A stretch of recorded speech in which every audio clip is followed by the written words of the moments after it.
ஒரு அத்தனை வாட்டி ரெக்கார்ட் பண்ணி சிரித்து இப்போ திருப்பி ரெக்கார்ட் பண்ணுறேன். டிடிஎஃப் டாஸ்க்கோட அடுத்த டாஸ்க்கோட ப்ரொமோ வந்துருச்சு. என்ன அப்படின்னா அந்த ஜிகே டாஸ்க் தான்.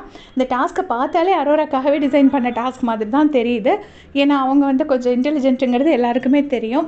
எல்லாருமே ஒரு சர்க்கிளில் உட்காந்துக்கணும். உட்காந்துட்டு சென்டரில் ஒரு ஜார் போட்டிருக்காங்க. அந்த ஜாருக்குள்ளே வந்து நிறைய கொஸ்டின்ஸ் எழுதி போட்டு ஒரு பேப்பரில் எழுதி போட்டு உள்ளே போட்டிருக்காங்க. ஸோ ஒருத்தருக்கும் ஒரு செட் ஆஃப் காயின்ஸ் ஆல்ரெடி கொடுத்துட்டாங்க. இவங்க வந்து ஒரு கொஸ்டினை எடுக்கணும், ஒருத்தராக எடுக்கணும். எடுத்துகிட்டு அந்த கொஸ்டினை ரீட் பண்ணிவிட்டு இந்த கொஸ்டின் யாருக்கு ஆன்சர் தெரியாது அப்படிங்கிறதுக்கு ஒரு ஆளை சூஸ் பண்ணணும். பாரு வந்து கமர்துன்னு சூஸ் பண்ணுறாங்க.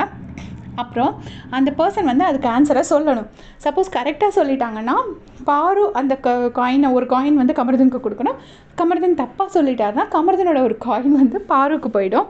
இதுலேயே நமக்கு ஒரு 2-3 கொஸ்டின்ஸ் காட்டுறாங்க. ஒன்று வந்து ஏரோப்ளேன்லாம் இருக்கிற அந்த பிளாக் பாக்ஸுங்கிறதோட ஒரிஜினல் கலர் என்ன அப்படிங்கிறது ஒரு கொஸ்டின்.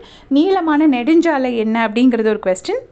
வேறு ஏதோ ஒன்று பிரிட்ஜ் ரிலேட்டடாக கேட்டிருக்காங்க போல இருக்குது. அதுக்கு வந்து ஹவுரா பிரிட்ஜுன்னு கமர்தன் ஆன்சர் பண்ணுறாரு. அப்போவே அது தப்புன்னு ஒரு காயினை ரிட்டன் கொடுக்குறாரு. அரோரா உட்காந்துருக்காங்க, திவ்யா உட்காந்துருக்காங்க, எல்லா கண்டஸ்டன்ஸுமே உட்காந்துருக்காங்க. அப்படி ஒரு சர்க்கிளில் உட்காந்துருக்காங்க. இது வச்சு கடைசி ஃபைனலாக யாருக்கிட்ட நிறைய பாயிண்ட்ஸ் இருக்கோ அவங்க தான் வின்னர் போல் இருக்குது. இது க்ளீனாக தெரியுது.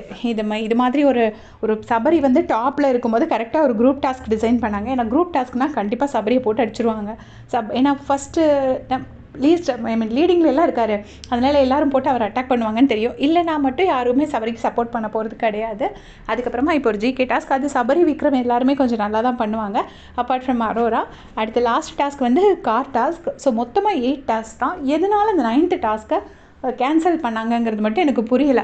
இவங்கெல்லாம் சண்டை போட்டுருவாங்கன்னு கேன்சல் பண்ணாங்களா, இல்லைன்னா அரோரா வின் பண்ணணும்னு ஒருவேளை அவங்களே வந்து எக்ஸ்பெக்ட் பண்ணிட்டு இருந்தாங்க. ஏன்னா அவங்க எக்ஸ்பெக்ட் பண்ணுற மாதிரிலாம் நடக்காது.